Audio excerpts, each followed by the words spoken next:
This is the SES Defender of Freedom uploading data log for days 135 through 139 of the Galactic War.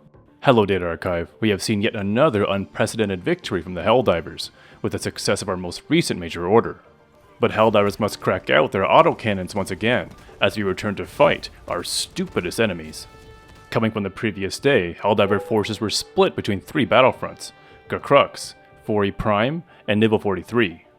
But due to the current focus on the major order, by the morning of day 135, both Mort and then Gacrux were lost. And with those defenses no longer active, deployments became split between Nibble 43 and 4E Prime, both key planets for our major order. On Nibble 43, Helldivers fought through swamplands with poor visibility due to the extreme fog. Chargers already seem to come out of nowhere on a good day, and these conditions certainly do not help. The stupid bugs seem to continue to get more feisty by the day, and Helldivers have had to go to great lengths to ensure the destruction of the nurseries while under attack by swarms of rabid terminids. Helldivers will, however, always prevail regardless of the resistance, and Nibble 43 was liberated before the end of day 135. Helldivers from Nibble 43 then quickly deployed to 4E Prime in order to seal the success of this major order. But during these efforts, new terminid outbreaks occurred on Urson Sands and Pantheon 24. Eager to take back the planet after the failed defense seen on previous days, the arrival of reinforcements from Nibble 43 very quickly turned the battles in our favor, and 4E Prime then saw a very swift victory, which secured the successful completion of the major order. Helldivers have significantly reduced the terminid population levels through the efficacious destruction of terminid nurseries, destroying those disgusting fetal bugs before they even have a chance to not think. Citizens are now able to resettle into the previously infested planets in the terminid sectors. Great thanks were given to the determination and skill of our Helldivers for the resounding victory. With celebrations come to a close, our Helldivers' attention has been redirected back to our electronic enemies with ruthless attacks on another Super Earth planet, Ingmar, in the Tsar sector. High Command has issued warnings that the bots could be aiming to reactivate their previously decommissioned factories controlled by their vanguard, as well as defile the memorial of Malevelon Creek. The major order is to maintain control over the Tsar sector. Mort, Ingmar, Popely 9, Mantes, and Dropnir must all be under Super Earth control by the end of the major order. Helldivers immediately deployed to Ingmar's defense to secure the Tsar sector for the major order, but less than 2 hours later, another automaton attack reached Vandelon 4. But Helldivers focused their efforts in deploying to the Crimson planet of Ingmar for its defense. While the battles were hard fought, the defense ultimately succeeded on the morning of day 136. But the scrap metal have no hearts in their empty metal shells, and they launched yet another attack on Popely 9 following their loss in Ingmar. In response to this attack and siege on the Tsar sector, High Command authorized autocannons to all Helldivers. Helldivers were split between the defense of Popely 9 and the liberation of Mort. However, some clever Helldivers saw that the attack perpetuated by the bots on Popely 9 was being supplied by our enemies via Mort. If Mort was liberated in time, this would simultaneously stop the attack on Popely 9, leaving the electronic idiots with no FTL lines towards the planet. Thus the majority of Helldivers deployed to Mort, with few in Popely 9 holding down the defense.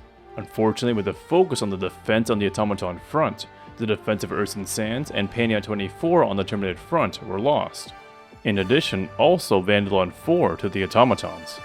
On day 137, with the majority on Mort to complete the gambit, things were not looking good on Popely 9. But with the autocannons bolstering our forces, Helldivers pressed the automaton attack at its source, effortlessly decimating the socialist appliances. And unable to withstand our overwhelming assault, the automatons suffered a crushing defeat. And in the opening hours of day 137, the Mort Gambit was a success. Mort was liberated, shutting down the attack on Popely 9. The genius of the Helldivers know no bounds. Frustrated by the Helldivers' unbreakable defenses of the Tsar sector, the bots attacked Ingmar again, just 2 hours later.